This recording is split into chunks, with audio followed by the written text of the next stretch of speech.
Long before the Scarlery Railway came into existence, there was a smaller plate-laid line from the port of Balladwale to Crosney Curin, which continued up to the hills of Ward Fell. It was owned by the Crovensgate Mining Company and used it to deliver ore from the copper mines at Ward Fell to Balladwale for shipping. At the time, steam locomotives were not very common, and most railways in Britain had yet to have a fleet of them, so most of them, including this one, used pack horses to pull the heavy wagons to and from the mine and port. This little line would be modified 60 years later when the Scarlery Railway was built and its first two engines arrived.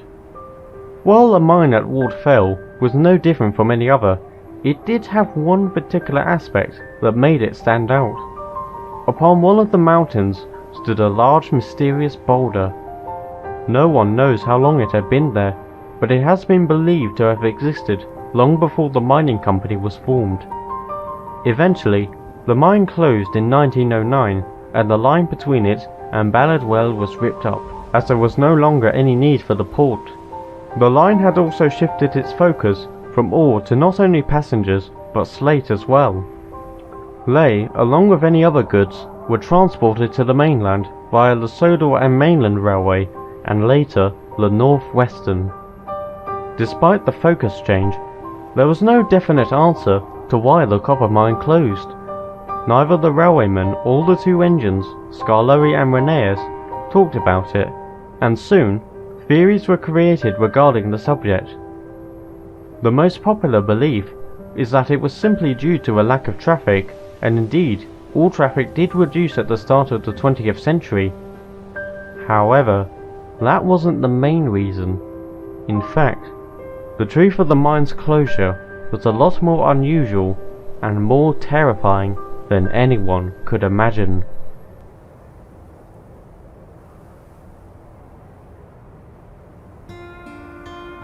Ward Fell copper mine remained abandoned for many years, and the boulder stood alone for a long time. That was until one day in the spring of 1972. The Thing controller and Mr. Hugh discovered that the rock from the mountains in the area could be useful for all the railways of Sodor. Soon, a new quarry in Ward Fell was built, and a line was constructed from Crosney Curin. The workmen and miners did notice the boulder, but didn't think much of it. "It's only a big rock, it's not like it's going to attack us or anything," they would say. A few weeks have passed, and Rusty, the little maintenance diesel, was taking a long stone train to the transfer yard at Crowden's Gate. Donald and Douglas were waiting for him, along with some empty trucks, as well as already loaded vans. "That's a big load you got there, Rusty," Donald commented. "Where's it all coming from?" "Why, in the quarry, of course," replied Rusty. "This mountain rock is good for many things. It is a lot of work, but I do appreciate the change. Maintenance and odd jobs is all I've done since coming here." He paused. The cheerful expression on his face suddenly turned into a frown. That being said, it is rather dangerous up there. "Really? How so?" asked Douglas. Well, there's this massive boulder on one of the hills. The workmen say there's nothing to worry about, but this may sound strange. I think it's watching me. Donald let off steam loudly. "Rubbish! Don't be ridiculous, Rusty. How's that even possible? Boulders don't have eyes." Rusty sighed and looked back at the train being unloaded. That may be, Donald, but there's something strange about this one. Just then, Henry arrived with his pickup goods. As well as picking up more trucks, he needed to drop some off. Among them was a flatbed, and stood upon it was a bright orange machine that had two large drills on its front. "What's that?" asked Rusty. "He's called Thumper. I had to pick him up from Barrow," replied Henry. "I don't know what he is exactly, but apparently he helps collect rock faster. I believe he's here for the new quarry, Rusty."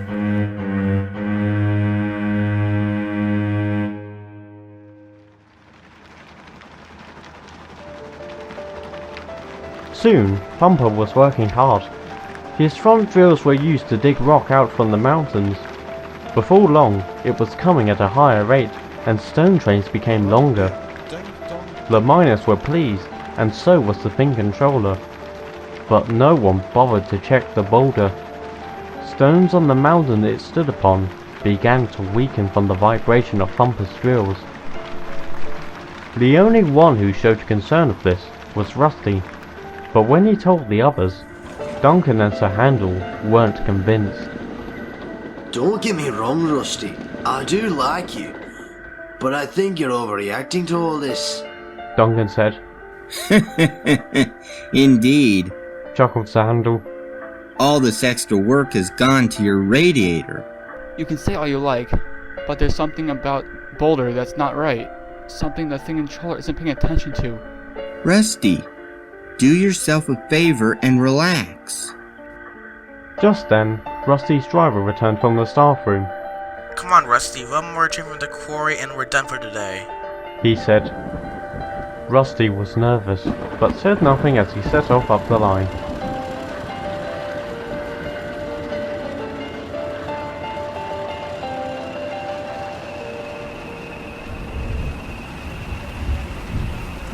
It had started to rain as he went along, and by the time he arrived at the quarry, all the miners had left, and all the machinery was covered up. Rusty found the trucks on the siding and buffered up to them. His driver coupled him up and went to talk to the guard in the brake van. Rusty gazed up and shivered as above him stood the boulder. He couldn't take his eyes off it, as he thought he could see something within the rock, staring back at him. His shivering got worse. Is that a face? Rusty jumped in shock as a large slab of rock landed on the rails next to him. As the driver threw it away, he looked up, concerned. We better get going. Hopefully the weather will be better tomorrow. The rain has loosened some of this rock. Rusty didn't reply. He felt very uneasy. He looked back up at the boulder, and what he thought he saw was a face was now gone. However, this didn't make Rusty feel any better. He then turned his gaze towards the slablet that fell. As the driver entered his cab, he whispered quietly, I think it's Boulder wanting us to go away. Without another word, Rusty left the quarry.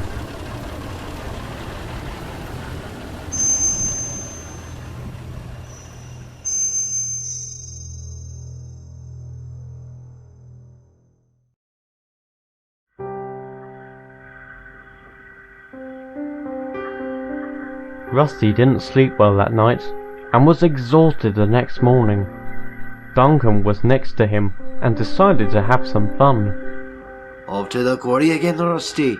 Well, in that case, beware of the big scary boulder. Scary boulder indeed. It's as tame as a pet rabbit. He added as he puffed away. Reneus was on the other side of the shed, and watched Rusty making his way to the quarry once again. He then noticed Garlurry arranging a train of trucks. He puffed alongside him. Do you think we should have said something? He asked, worried. Considering Rusty's recent behavior, it was a mistake to keep it secret. Sighed Garlurry.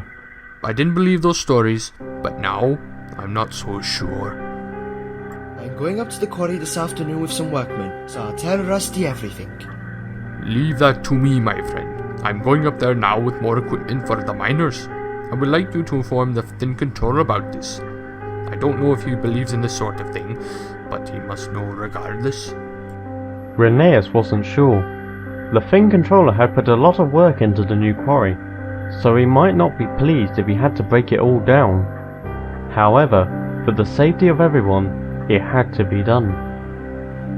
Alright, Scarloy, you have my word.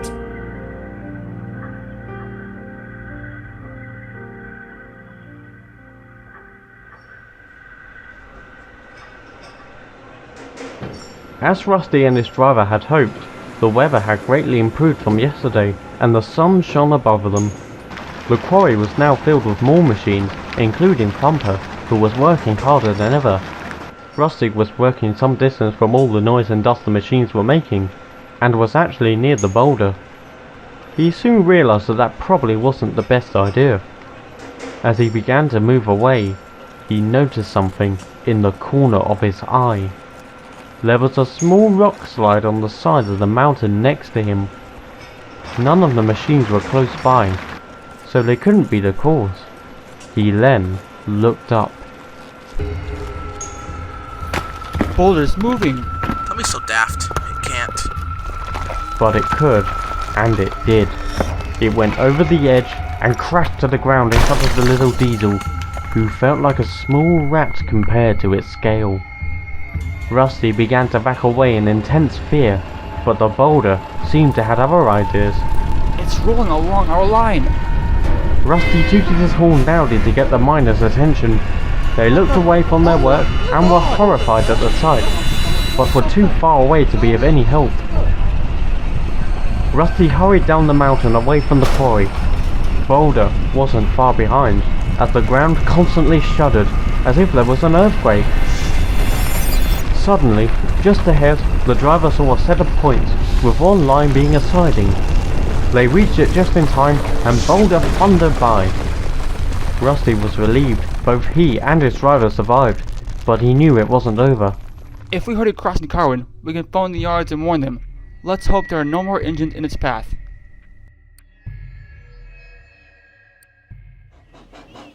Meanwhile, Scarlery was making his way up to the quarry with some mining equipment. Or at least, that was the plan. Then, he heard a strange rumbling sound in the distance. Before he could do or say anything, Boulder came into view and charged towards the little engine. Yikes! He shouted as he shot backwards away from the boulder. The trucks saw it too and were horrified.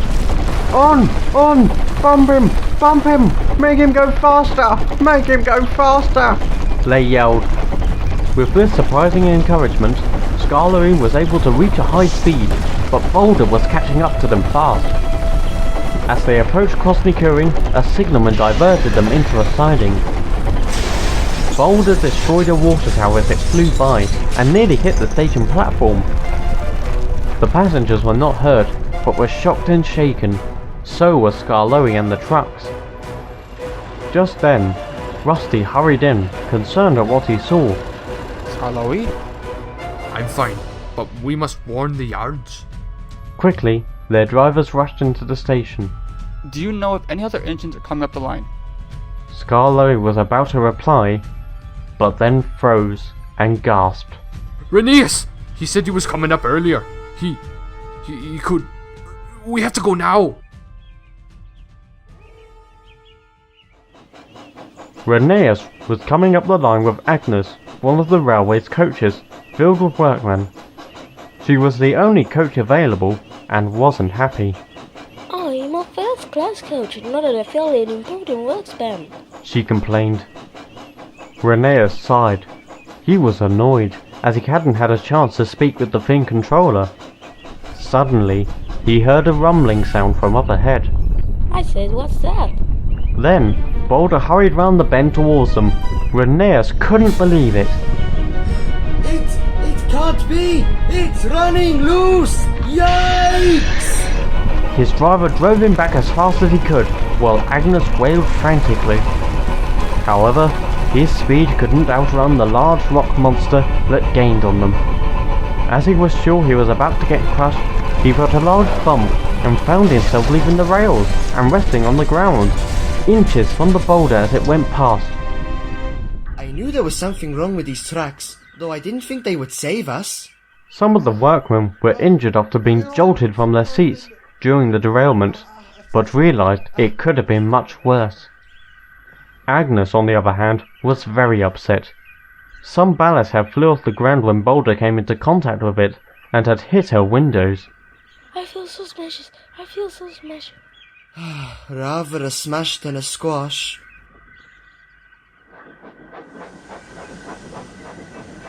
Meanwhile, at the yards, Sir Handel and Duncan were arranging trucks of stone for Donald's train. Does that diesel of yours still believe there's some living boulder at the quarry? I tried to snap him out of it, but he's still convinced. I have to give him credit, though. for being able to put up with all this dusty, dirty work. Just then, the sound of something big coming their way could be heard. What on earth was that? This question was soon answered, as there, charging towards them, was the boulder. Oh my god! It can't be! Donald quickly moved to a safe distance, and so did the workmen, but Sir Handel and Duncan were still in the sidings and could only go forwards. If they did that, they would run into the exact thing they wanted to get away from. The two engines were trapped and couldn't bear to look at what was approaching them. They closed their eyes tightly.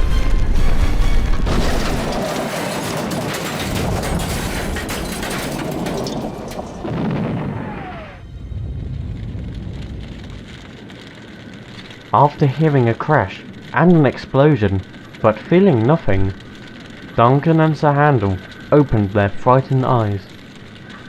They saw that the boulder had aimed for the engine shed, which was now nothing more but rubble and engulfed in flames. How did the fire start? I don't know. There wasn't any fuel or dynamite in there. Surely the boulder didn't cause it, right? No one had an answer.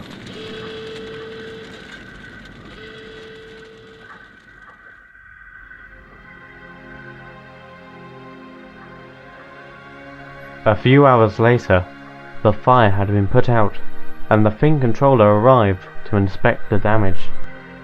Scarlowy and Rusty were also there, along with Rhaenyra, who had been re-railed. I can't believe this. This is just so unnatural. The Thing controller said. I don't know what to say, sir. It was moving directly towards us, but then it turned towards the shed. John, what is Sir Handel? You don't need to say anything. I don't understand it either. That must have broke my beautiful polished windows. It's disgraceful. Growled Agnes. Well, considering the damage this boulder just caused, Agnes, you should be thankful you got out of its path, replied the Thing controller sternly. Rusty didn't know what to think. While he thought no one was watching, he moved onto a siding near the transfer yards. However, Scarlowy noticed this and went over to see him. Rusty couldn't hold back the tears that had built up in his eyes. It was all too much for him. I'm sorry, Rusty. No, I'm sorry. I knew something was wrong, and I should have told you, or the Thing controller, or anyone. If I did, this wouldn't have happened. Look at everything. All this is because I didn't speak up. Scarlowy looked down at his buffers in shame. No, it's because I didn't speak up. Rusty's tears stopped in their tracks after that statement. The old engine took a deep breath. Now, the full truth came out. The quarry at Wardfell was once a copper mine that was around long before our line was built. When it was built, we took control of the mine and would bring ore to the transfer yards. It then closed in 1909, and many believed it was because of the ore traffic was drying up. While that did happen, that wasn't the main reason. Then, what is it? Strange things often happen up there. Miners would report sightings of objects and trucks moving by themselves, without any explanation. Needless to say, me and Rhaenyra were uncomfortable every time we went there. Then, on one fateful day, I was approaching one of the mountains with some empty trucks, when I heard a loud alarming explosion. When I arrived, I saw that boulder among the ruins of a workman's hut that was in flames. A miner claimed that the boulder had moved on its own and crushed the hut. While there was little evidence to support this, that incident, along with everything else, was enough for the controller at the time of the mine to shut down. No one seemed to know how the boulder was able to move as if it was alive. It was something that simply shouldn't happen. I didn't tell the Thing controller, not just because I never properly witnessed these events myself, but also because I assumed whatever it was that caused them had long gone. It has been just over 60 years now. I'm sorry you had to go through all that, Rusty. Rusty, still sniffing, gave a small smile. It's alright, Scarloey. It's not your fault. At least no one was seriously hurt. Scarloey noticed that the Thing controller had seen and heard everything. I think our controller knows what to do next. The Thing controller nodded and walked slowly away towards one of the workmen. How long will it take to rebuild the shed? Can't say, sir. There's not much left. Do what you can today, but tomorrow I'll have a much bigger job for you and your crew.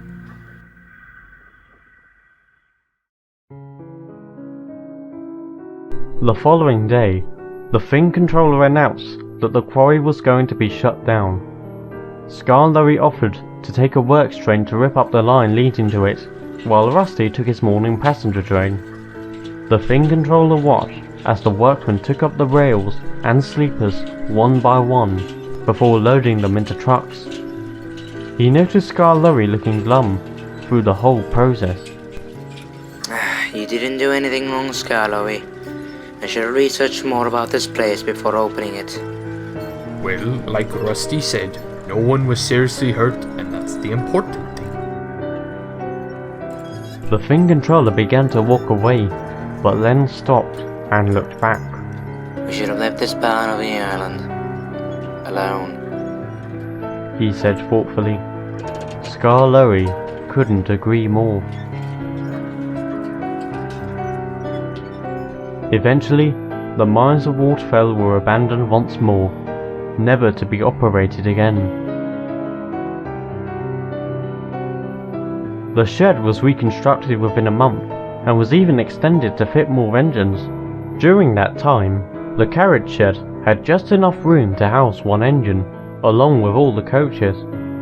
Scarloey and Renea saw to it that Rusty was the one to have this room to rest. The other engines, even Duncan and Sir Handel, were respectful to this. Because of their support, Rusty was able to heal quickly from his traumatic experience, and is happy with his maintenance runs and odd jobs. Boulder was moved to a hill near the quarry in view of the railway, as a reminder that sometimes reusing old grounds can have severe consequences. Rusty is sure that on a clear night it is gazing up at the mountain, and that its sides are being carried on the wind to where it once used to stand, proud and silent. I wonder if Rusty is right. Don't you?